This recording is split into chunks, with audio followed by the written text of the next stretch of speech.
ಇಲ್ಲಿ ಒಂದಕ್ಕೆ 20 ರೂಪಾಯಿ ಕೊಟ್ಬಿಡ್ತೀನೋ ಪರಿಸ್ಥಿತಿ. ಮತ್ತೆ ಅವಳು ನೋಡಿದ್ರೆ ಎಕ್ಸ್ಟ್ರಾ ದುಡ್ಡು ಹಾಕ್ಬಿಟ್ಟವಳು, ಅವಳು ಫುಲ್ ಕಿಚ್ಚಾಡ್ತಾವಳು ಯಾರ ಜೊತೆನೋ.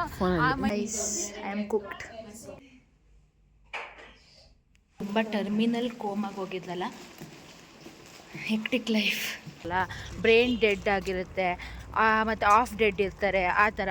ಹಂಗೆ ಅವರು ಒಂದು ಟ್ಯೂಬಿಂದ ಬದುಕಿರ್ತಾರೆ. ಒಂದು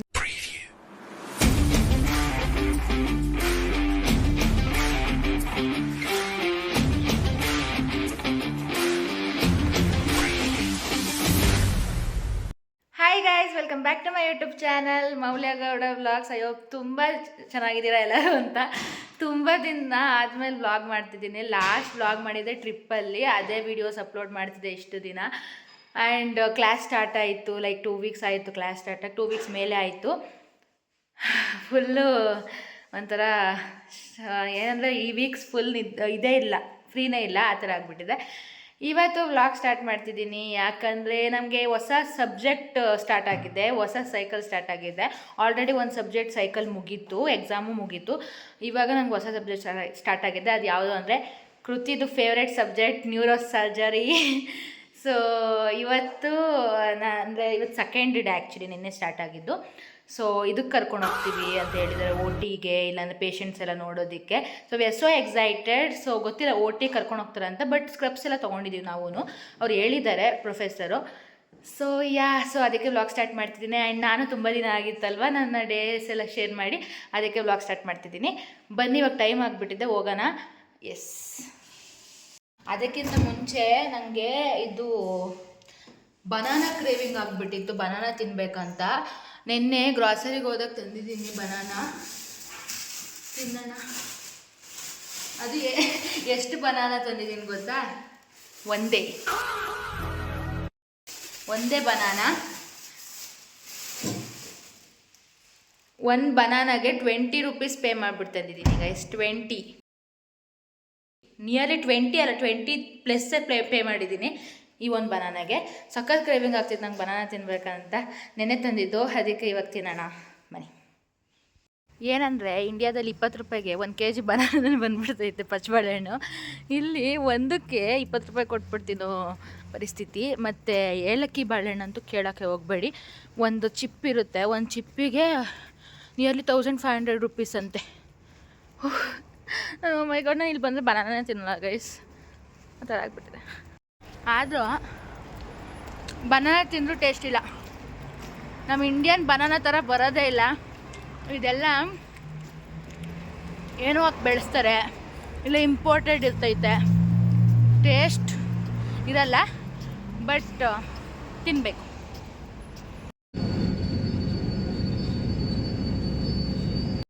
ಗೈಸ್ ಏನಂದರೆ ಒಂದು 10 ಡೇಸ್ ಬ್ಯಾಕು ಸ್ವಲ್ಪ ವೆದರ್ ಎಲ್ಲ ನಾರ್ಮಲ್ ಆಗಾಗ ಬಂತು ಆಯಿತಾ. ಸ್ವಲ್ಪ ಸನ್ನೆಲ್ಲ ಬಂತು, ಸ್ವಲ್ಪ 1-2 ದಿನ ಬಂತು. ನಾವು ಅಂದ್ಕೊಂಡ್ವಿ ವಿಂಟರ್ ಮುಗೀತು, ಇನ್ನು ಸಮ್ಮರ್ ಸ್ಟಾರ್ಟ್ ಆಗುತ್ತೆ ಬಿಡು ಅಂತ ಅಂದ್ಕೊಂಡ್ವಿ. ಪುನಃ ಈ ವೀಕು ಡೈಲಿ ಮಳೆ, ಸ್ನೋಫಾಲು ಎಲ್ಲ ಜೊತೆಗೆ ಫುಲ್ ಚಳಿ, ಪುನಃ ಇನ್ನೂ ಚಳಿ ಆಗಿಬಿಟ್ಟಿದೆ. ಸೊ ಇವಾಗ ಇನ್ನೂ ಫೆಬ್ರವರಿ, ಇವಾಗೆಲ್ಲ ಮುಗಿಯುತ್ತೆ, ಇನ್ನು ಮಾರ್ಚ್ವರೆಗೂ ಹಿಂಗೆ ಇರುತ್ತೆ. ಒಂಚೂರು ಸನ್ನೆ ನೋಡಿಲ್ಲ. ಅದು ಹೆಂಗಾಗ್ಬಿಟ್ಟಿದೆ ಅಂದರೆ ಏನು ಒಂಥರ ಚಾಮಿಂಗ್ ಇಲ್ಲ, ಆ ಥರ ಆಗಿಬಿಟ್ಟಿದೆ. ಡಿಪ್ರೆಸ್ಡ್ ವೆದರ್, ಡಿಪ್ರೆಸ್ಡ್ ಮೂಡ್, ಆ ಥರ ಸಾಕಾಗ್ಬಿಟ್ಟಿದೆ. ವೈಟಮಿನ್ ಡಿ ಸಿಕ್ಕೆ ತುಂಬ ದಿನ ಆಗೋಯ್ತು. ಅಲ್ಲಿ ಟ್ರಾಫಿಕ್ ಸಿಗ್ನಲ್ ಆಯ್ತಲ್ಲ, ಅದು ಇದು ಮಾಡೋಕ್ಕೆ ಇಲ್ಲಿ ಪ್ರೆಸ್ ಮಾಡಬೇಕು, ಅದು ಅಲ್ಲಿ ಆನ್ ಮಾಡೋಕ್ಕೆ. ಕೃತಿ ಹಾಯ್, ಅವು ಎಕ್ಸೈಟೆಡ್.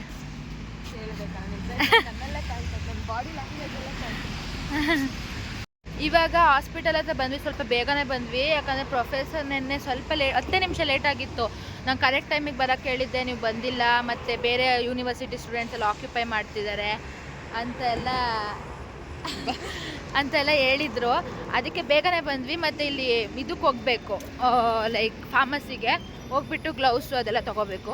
ಅದಕ್ಕೆ ಹೋಗೋಣ ಬನ್ನಿ. ಸೊ ಗೈಸ್ ಏನಂದರೆ ಓ ಟಿಗೆ ಹಂಗೆ ಡೈರೆಕ್ಟ್ ಮಾಸ್ಕ್ ಮತ್ತು ಹೆಡ್ ಕ್ಯಾಪು, ಗ್ಲೌಸ್ ಅವೆಲ್ಲ ಇಲ್ಲದೆ ಬಿಡೋಲ್ಲ. ಅದಕ್ಕೆ ಎಲ್ಲ ತೊಗೊಳಕಂತ ಅಂದ್ಬಿಟ್ಟು ಇಲ್ಲಿ ಫಾರ್ಮಸಿ ಹತ್ರ ಬಂದಿದ್ದೀವಿ. ಆಮೇಲೆ ಹಾಸ್ಪಿಟಲ್ಗೆ ಹೋಗ್ಬೇಕು. ಕೃತಿ ಅಂತ ನೆನ್ನೆಯಿಂದ ಅವಳ ಫೇವ್ರೇಟ್ ಸಬ್ಜೆಕ್ಟ್ ಬಂದ್ಬಿಟ್ಟೈತಲ್ಲ, ಓವರ್ ಎಕ್ಸೈಟೆಡ್. ಬನ್ನಿ ಫಾರ್ಮಸಿಗೆ ಹೋಗೋಣ ಎಲ್ಲ. ಹಾಂ, ಇವು ಎಲ್ಲ ಕಡೆ ಒಂದೊಂದು ಮಿರರ್ ಐತಲ್ಲೇ. ಸ್ಪೆಷಾಲಿಟಿ ಇವಾಗ ನಿನ್ನ ಫಾರ್ಮಸಿ ಬಂದಿದೆ, ಫಾರ್ಮಸಿಗೆ ಬನ್ನಿ ಹೋಗೋಣ. ಹಾಂ ಗೈಸ್, ಫಾರ್ಮಸಿಯಲ್ಲಿ ತಗೊಂಡು ಬಂದ್ವಿ. ಇಲ್ಲಿ ನೋಡಿ ಎಷ್ಟು ಚೆನ್ನಾಗಿ ಕಾಣ್ತಿದೆ ಈ ಸ್ಟ್ರೀಟು. ಇಲ್ಲಿ ನೋಡಿ ತಗೊಂಡ್ ಬಂದ್ವಿ. ಏನಾಯ್ತಂದ್ರೆ ಇದು ಅಲ್ಲೋಗಿ ಕೂತ್ಕೊಂಡು ನೋಡ್ಸೋಣ ಬಾ, ಏನೇನು ತಗೊಂಡು. ಏನು ಅಲ್ಲಿ ತೋರಿಸ್ತೀನಿ ಏನೇನು ತಗೊಂಡ್ವಿ ಅಂತ. ಅದು ಏನಾಯ್ತಂದ್ರೆ ನಾವು ತಗೊಂಡ್ಮೇಲೆ ಎಷ್ಟು ಹಾಕೊಳ್ಳೋ ಗೊತ್ತಾ, ಟೋಟಲ್ ಬಿಲ್ಲು 1300 ಗ್ರಾಮ್ಸ್ ಆ ಥರ ಹಾಕ್ಬಿಟ್ಟವ್ರೆ. 1300 ಅಷ್ಟೇ. ನಾನು ಏನು ತಗೊಂಡಿದ್ದೀವಿ ಇಷ್ಟೊಂದು ಹಾಕೋರೆ ಅಂತ. ಅವಳು ನೋಡಿದ್ರೆ ಎಕ್ಸ್ಟ್ರಾ ದುಡ್ಡು ಹಾಕ್ಬಿಟ್ಟವಳೆ. ಅವಳು ಫುಲ್ ಕಿಚ್ಚಾಡ್ತಾವಳೆ, ಯಾರ ಜೊತೆನೋ ಆ ಮೈಂಡ್ ಸೆಟ್ಟಲ್ಲಿ ಹಾಕ್ಬಿಟ್ಟವಳೆ. ಆಮೇಲೆ ನೋಡಿದ್ರೆ ನಮ್ದು ಬರೀ 300 ಗ್ರಾಮ್ಸ್ ಆಗೈತೆ. 1300 ಅಲ್ಲ, ನಾನು 1300 ಏನು 300 ರೂಪೀಸ್ ಮಾಡಕ್ಕೆ ಹೋಗ್ತಾ ಇದ್ವಿ. 350 ರುಪೀಸ್. ಇವಾಗ ಒಂದು 80 ರುಪೀಸ್, 70-80 ರುಪೀಸಲ್ಲಿ ಮುಗಿಸಿದ್ವಿ. ಬನ್ನಿ ಏನೇನು ತಗೊಂಡಿದ್ದೀವಿ. You must have these things for surgical.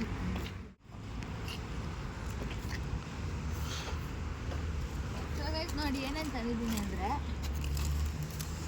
ಇದು ಬಿಲ್ಲು, ಒಂದು ಮಾಸ್ಕ್ ತಗೊಂಡಿದ್ದೀನಿ, ಕೃತಿ ಹತ್ರ ಒಂದು ಐತಂದ್ರೆ ಸೊ ಒಂದೇ ತಗೊಂಡೆ. ಆಮೇಲೆ ಇದು ಗ್ಲೌಸ್ ತಗೊಂಡಿದ್ದೀವಿ ಇಬ್ರಿಗೂ. ಆಮೇಲೆ ಇದು ಎಡ್ ಕ್ರ್ಯಾಕ್ಸು. ಸೊ ಇದನ್ನು ಕಾಲ್ಗೂ ಇದೆ ಹಾಕೊಳ್ಳೋದು. ಸೊ ಇದನ್ನೊಂದು 6 ಕ್ರಾಕ್ಸ್ ಹಾಕೊತೀವಲ್ಲ, ಕ್ರಾಕ್ಸ್ ಜೊತೆ ಇದನ್ನು ಹಾಕೊಬೇಕು. ಯಾಕಂದರೆ ಇದೆಲ್ಲ ಇನ್ಫೆಕ್ಷನ್ಸ್ ಆಗುತ್ತೆ ಅಂತ ಅಷ್ಟೇ.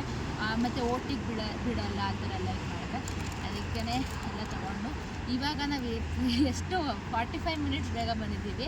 ಇವಾಗ ಹಾಸ್ಪಿಟಲ್ ಒಳಗಡೆ ಹೋಗ್ಬಿಟ್ಟು ಮತ್ತೆ ಏನಾಗುತ್ತೆ ನೋಡೋಣ. ಓಟಿಗೆ ಕರ್ಕೊಂಡು ಹೋಗ್ತಾರೆ, ಇಲ್ಲ ಎಲ್ಲಿಗೆ ಕರ್ಕೊಂಡು ಹೋಗ್ತಾರೆ ಅಂತ. ಬನ್ನಿ ನೀವು ನನ್ನ ಜೊತೆ ಜಾಯ್ನ್ ಆಗಿ. ಇಲ್ಲಿ ನೋಡಿ ಬಿಲ್ 322 ಗ್ರಾಮ್ಸ್ ಆಗೈತೆ. ಕಾಣಲ್ಲ ಇಲ್ಲೆಲ್ಲ ಐತೆ 322. ಅವಳು ನೋಡಿದ್ರೆ 1300. ನಾನು ಶಾಕು, ಮೊದಲೇ ಬಿಕಾರಿ ಆಗಿದ್ದೀನಿ, ಅದರಲ್ಲಿ 1300 ಅಂತವಳು. ಬನ್ನಿ ಹೋಗೋಣ.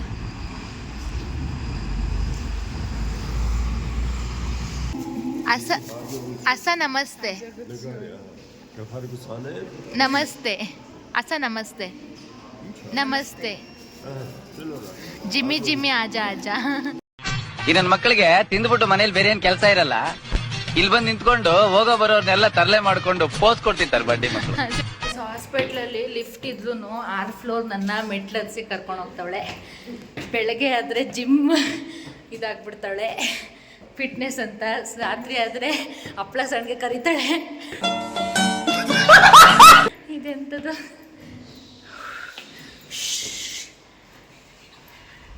ಫಿಫ್ತ್ ಫ್ಲೋರಿಗೆ ಬಂದೆ, ಇನ್ನೂ 1 ಫ್ಲೋರ್ ಹತ್ತಬೇಕು. ಫೈನಲಿ 6 ಫ್ಲೋರ್ ಹತ್ತಿದ್ದೀನಿ. 6 ಫ್ಲೋರ್.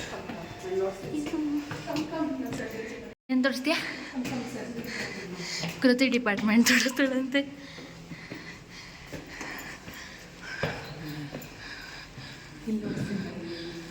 ಅಷ್ಟೇ. ಇದು ಮ್ಯಾಕ್ಸಿಲೋಫೇಶಿಯಲರಿ. Sir maxillofacial department. ಒಳಗಡೆ ನ್ಯೂರಾಲಜಿಕಲ್. ಎಸ್. ಸೊ ಇವಾಗ ಫಿಸಿಕಲ್ ಎಕ್ಸಾಮಿನೇಷನ್ ಮಾಡಿಬಿಟ್ಟು ಪೇಷಂಟಿಗೆ ಏನಾದರೂ ಪ್ರಾಬ್ಲಮ್ ಇದೆಯಾ ಅಂತ ಹೇಗೆ ಕಂಡುಹಿಡಿಯೋದಂತೆಲ್ಲ ಹೇಳ್ಕೊಡ್ತಿದ್ರು. ಆ್ಯಂಡ್ ಕೃತಿ ಮೇಲೆ ಎಕ್ಸ್ಪೆರಿಮೆಂಟ್ ಮಾಡ್ತಿದ್ರು ಸರು. ಅಂದರೆ ಎಷ್ಟೊಂದು ರಿಫ್ಲೆಕ್ಸ್ ಎಲ್ಲ ಇದೆ. ಸೊ ನಾವು ಲೈಕ್ ಎಕ್ಸಾಮಿನೇಷನ್ ಮಾಡಿದಾಗ ಅವ್ರು ಏನಾದರೂ ರಿಫ್ಲೆಕ್ಸ್ ಎಲ್ಲ ಚೆನ್ನಾಗಿ ಕೊಟ್ಟರೆ ಅದು ಪ್ರಾಪರಾಗಿದ್ದಾರೆ ಅಂತ, ಸ್ವಲ್ಪ ಜಾಸ್ತಿ ಕೊಟ್ಟರೆ ಲೈಕ್ ಅವ್ರಿಗೆ ಪ್ರಾಬ್ಲಮ್ ಇದೆ, ಯಾವುದಾದ್ರು ನರ್ವ್ಸ್ದು ಆ ಥರ ಎಲ್ಲ, ಮತ್ತು ಬ್ರೈನ್ ಎಲ್ಲ ಪ್ರಾಬ್ಲಮ್ ಇರುತ್ತೆ ಅಂತ. ಸೊ ಇದನ್ನು ಕಲ್ತ್ವಿ. ಗೈಸ್, ನಮಗೆ ಬ್ರೇಕ್ ಇತ್ತು ಇವಾಗ, ಅದಕ್ಕೆ ಕೃತಿಗೆ ಹೊಟ್ಟೆ ಹಸಿತೈತೆ ಅಂದ್ಬಿಟ್ಟು ಪೆರಾಶ್ಗೆ ತಗೊಬರಕ್ಕೆ ಹೋಗಿದ್ವಿ. ಕೆಳಗಡೆನೇ ಐತೆ. ಇವಾಗ ಕ್ಲಾಸಿಗೆ ಹೋಗ್ತಾಯಿದ್ದೀವಿ, ಲಿಫ್ಟಲ್ಲಿದ್ದೀವಿ. ಎಸ್, ಓಟಿಗೆ ಹೋಗೋಕ್ಕೆ ಅಂದ್ಬಿಟ್ಟು 3 ಮೆಂಬರ್ಸ್ ಡಿವೈಡ್ ಆಗಿದ್ವಿ. ಬಟ್ ಓಟಿಗೆ ಹೋಗೋಕ್ಕಾಗಲಿಲ್ಲ, ಪೇಷಂಟ್ನ ವಿಸಿಟ್ ಮಾಡೋಕ್ಕೆ ಅಂತ ಹೋಗ್ತಿದ್ದೀವಿ. ಆ್ಯಂಡ್ ಅವರು ವೀಡಿಯೋಸ್ ಎಲ್ಲ ಮಾಡಬಾರ್ದು ಅಂತ ಇವಾಗ ಹೇಳ್ಬಿಟ್ರು. ಸೊ ನಾನು ಅಲ್ಲೇ ಲೈಕ್ ಎಂಟರ್ ಆಗ್ತಿದ್ದಂಗೆ ಸ್ಟಾಪ್ ಮಾಡಿಬಿಟ್ಟೆ ವೀಡಿಯೋಸು. ಹಾಸ್ಪಿಟಲ್ ಅಟೈರ್ ಹಾಕೊಂಡಾಗ ಎಷ್ಟು ಖುಷಿ ಆಗುತ್ತೋ ಅಷ್ಟೇ ರೆಸ್ಪಾನ್ಸಿಬಿಲಿಟೀಸ್ ಜಾಸ್ತಿ ಕೂಡ ಆಗುತ್ತೆ. ಸೊ ಗೈಸ್, ಏನು ಗೊತ್ತಾ, ನಾವು ಲೈಕ್ ಟರ್ಮಿನಲ್ ಕೋಮಾದಲ್ಲಿ ಇರ್ತಾರಲ್ಲ ಅವ್ರ ಹತ್ರ ಹೋಗಿದ್ವಿ. ಸೊ ಅಲ್ಲೇನು ಫೋಟೋಸ್ ವೀಡಿಯೋಸ್ ಏನೂ ತೊಗೊಳೋದಕ್ಕಾಗಲಿಲ್ಲ. ಅಲ್ಲೆಲ್ಲ ಪೇಷಂಟ್ಗಳು ನೋಡಿದ್ರೇ ನನಗಂತೂ ಶಾಕ್ ಆಗಿಬಿಡ್ತು. ನನಗೆ ಕೃತಿಗೆ ಯಾಕಾದರೂ ಜೀವನ ಆಯಿತು ಅನಿಸ್ಬಿಡ್ತು ನನಗಂತೂ. ಎಕ್ಸ್ಪೆಷಲಿ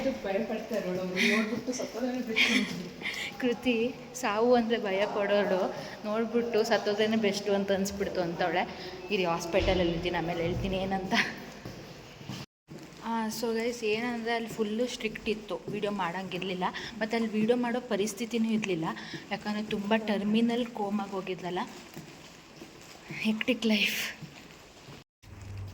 ಸೊ ಗೈಸ್ ನಾವು ಡಿಪಾರ್ಟ್ಮೆಂಟ್ ಆಫ್ ರಿಯಾನಿಮೇಷನ್ಗೆ ಹೋಗಿದ್ವಿ.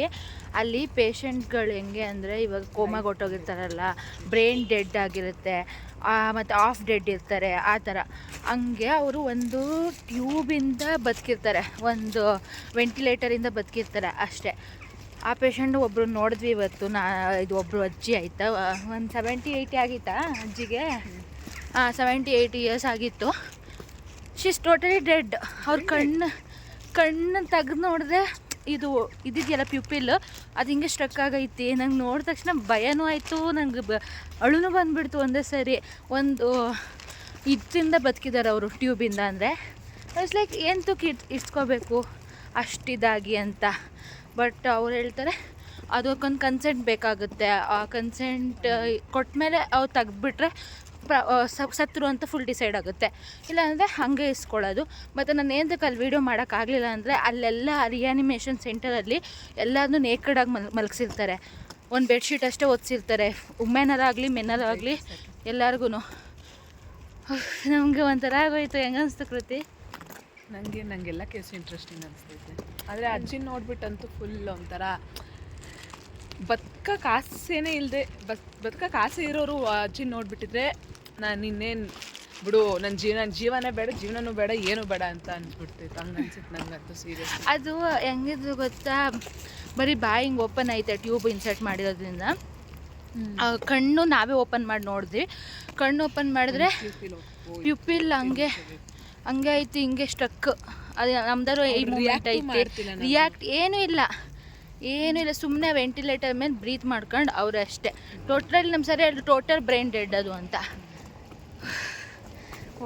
ಇನ್ನೊಂದು ತಾತ ನೋಡಿದ್ರೆ ಆ ತಾತಾಗೆ ಏನದು ಬರೀ ಅವ್ರು ನೋಡ್ತವ್ರೆ, ಬಟ್ ಅವ್ರಿಗೆ ರೆಸ್ಪಾನ್ಸಿವ್ನೆಸ್ ಕೊಡೋಕ್ಕಾಗ್ತಿಲ್ಲ. ಅವ್ರ ಕೈ ನೋಡ್ತವ್ರು ಅಷ್ಟೇ, ಬರೀ ಕಣ್ಣು ಮಾತ್ರ ಬರೀ ಅವ್ರು ನೋಡ್ತವ್ರು ಸರಿ ಅನ್ನೋ ಕೇಳಿದ್ರೆ ಬರೀ ನೋಡ್ತವ್ರು ಅಷ್ಟೇ. ಅವ್ರ ರೆಸ್ಪಾನ್ಸ್ ಕೈ ಕೊಡು, ಕೈ ಎಲ್ಲ ಇಟ್ಕೊಂಡ್ರು, ನೋ ರೆಸ್ಪಾನ್ಸಿವ್ನೆಸ್. ಇದು ಮಾಡಿದ್ರು, ಮಾತಾಡ್ಸಿದ್ರು, ನಥಿಂಗ್. ಒಬ್ರೊಬ್ರು ಸ್ವಲ್ಪ ರೆಸ್ಪಾನ್ಸ್ ಕೊಟ್ಟರು.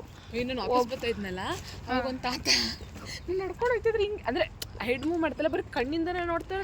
ಅದು ಅವ್ರು ಹಂಗಿರೋ ಪರಿಸ್ಥಿತಿ ನೋಡಿ ನಮಗೂ ಭಯ ಆಗ್ಬಿಡುತ್ತೆ ಅವ್ರು ನೋಡೋದಕ್ಕೆ. ಲಾಸ್ಟ್ ಇಯರು ಇದೇ ಇದರಲ್ಲಿ ನಮ್ಮ ಮ್ಯಾಮ್ ಒಬ್ರು ಕರ್ಕೊಂಡು ಹೋಗಿದ್ರು. ಅವಾಗ ಒಂದು ಪೇಷಂಟ್ ಬಂದು ಫುಲ್ ಕೈ ಕಾಲೆಲ್ಲ ಕಟ್ಟಾಕ್ಬಿಟ್ಟಿದ್ರು. ಅವ್ರು ಫುಲ್ಲು ಲೈಕ್ ಫುಲ್ ಡಿಪ್ರೆಸ್ಡ್ ಇರ್ತಾರಲ್ಲ, ಮತ್ತು ಸೈಕೋ ಥರ ಇರ್ತಾರಲ್ಲ, ಅದಕ್ಕೆ ಎಲ್ಲ ಕಟ್ಟಾಕಿರ್ತಾರೆ ಗೈಸ್. ಅವ್ರು ಯಾವ ಥರ ಆದರೂ ರಿಯಾಕ್ಟ್ ಮಾಡ್ಬೋದು. ಕಾನ್ಷಿಯಸ್ ಇರೋರು, ಕಾನ್ಷಿಯಸ್ ಇಲ್ಲದೆ ಇರೋರು, ಅಜ್ಜಿ ಅನ್ಕಾನ್ಷಿಯಸ್, ಫುಲ್ ಅನ್ಕಾನ್ಷಿಯಸ್. ಇವತ್ತಂತೂ ನಾವು ಹಾಸ್ಪಿಟಲ್ ಬಂದಿರ್ತವಿಂದನೂ ಬರೀ ತಾತಂದಿರೇ 3-4 ತಾತಂದಿರು ನಮ್ಮ ಜೊತೆ ಕರೆದು ಮಾತಾಡಿಸ್ತವ್ರು. ಏನು ಮಾತಾಡಿಸ್ತವ್ರು? ಫುಲ್ ಕೃತಿಗಂತೂ ಶೇಕ್ ಹ್ಯಾಂಡು ಎಲ್ಲ ಫುಲ್ ಫ್ರೆಂಡ್ಸ್ ಬಡಿ ಅಂತ ಹಿಂಗೆ ಕೈ.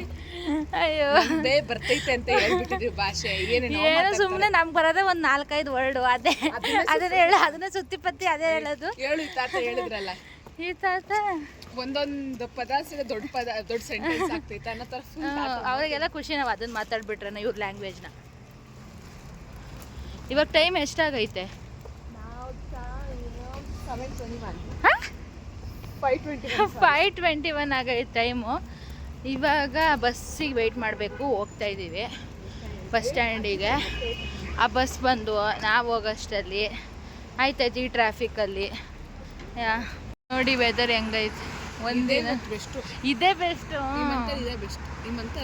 ಈ ವೀಕಲ್ಲಿ ದಿನ ಮಳೆ. ಇವತ್ತು ಪರವಾಗಿಲ್ಲ, ಸ್ಕೈ ಎಲ್ಲ ನೋಡಕ್ಕೆ ಒಂದು ಸ್ವಲ್ಪ ಚೆನ್ನಾಗಿ ಕಾಣ್ತೈತೆ.